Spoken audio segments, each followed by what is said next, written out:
Merci Marie de m'avoir invitée pour le café. Il est délicieux. Avant, je n'aimais pas le café, mais maintenant, je l'apprécie. J'aime beaucoup ta nouvelle maison. Je suis contente que tu vois ma maison. Elle est très agréable, très lumineuse. Mais aujourd'hui, il pleut. Merci Louise. C'est vrai qu'il y a de la lumière, sauf aujourd'hui. Dans l'autre maison, il y avait peu de lumière. J'aime avoir l'impression d'être à l'extérieur, car tu le sais, j'adore la nature. D'ailleurs, c'est très important de prendre soin de la planète, de la protéger, parce qu'elle est très fragile. C'est vrai, j'adore autant la nature que toi. C'est vrai que j'entends beaucoup à la télé qu'il y a trop de plastique. Il y en a plus que quand j'étais enfant. Il y en a même dans les océans. Que fais-tu pour protéger l'environnement? Voilà, nous sommes dans la pièce la plus importante de la cuisine. Nous aimons beaucoup manger dans notre famille. Et tu vois, je trie mes déchets. Avant, je ne le faisais pas toujours, mais maintenant c'est devenu une habitude. Et j'ai plusieurs poubelles. Pourquoi as-tu plusieurs poubelles? C'est la première fois que je vois cela. Je vais t'expliquer notre organisation. Dans cette poubelle, nous jetons les matières organiques. Et dans cette poubelle, les déchets en plastique. Comme cette bouteille en plastique par exemple. Nous avons une autre poubelle dans le jardin pour le papier et le carton.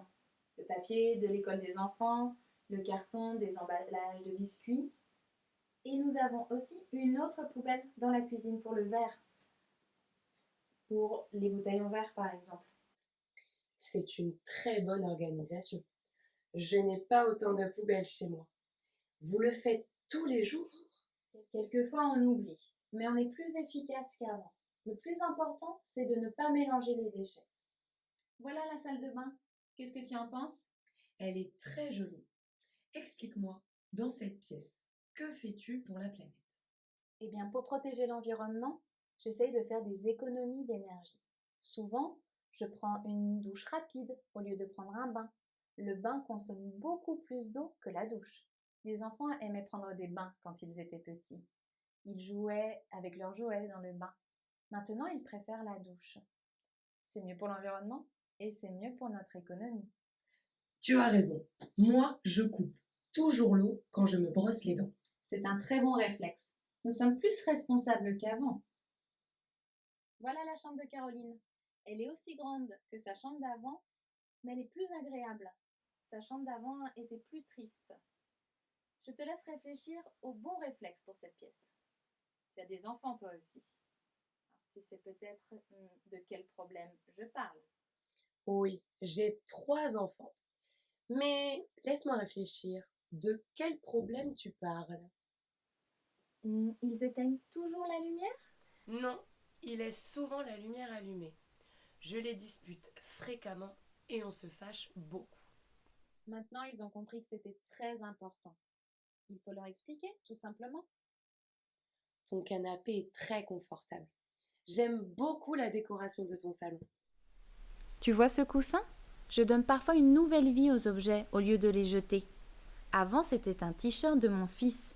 Il le mettait quand il était petit. Un t-shirt? C'est une très bonne idée. Je ne savais pas que c'était possible. Ce coussin est aussi beau qu'un coussin acheté dans un magasin. Tu as froid, Louise? Nous ne voulons pas mettre le chauffage pour le moment. Nous mettons un pull au lieu d'allumer la cheminée. Avant, j'allumais le chauffage en octobre, mais ce n'était pas nécessaire. Il faut attendre un peu. Tu veux une veste? Oui, s'il te plaît. Tiens. Tu as raison, Marie. C'est important d'économiser l'énergie. Il faut penser à notre planète. Je dois être plus attentive. Tu as d'autres réflexes. Tes idées sont très bonnes et elles permettent de protéger la Terre. Alors. Ah oui, avant j'allais au travail en voiture, mais maintenant je vais tous les jours à mon travail à vélo. Tous les jours? Mais que fais-tu quand il pleut? Il pleut rarement ici, mais quand il pleut, j'y vais en métro ou en autobus. Je suis impressionnée, Marie. C'est un changement de vie. Avant, nous ne savions pas que la planète souffrait. Maintenant, nous connaissons les problèmes et il faut agir.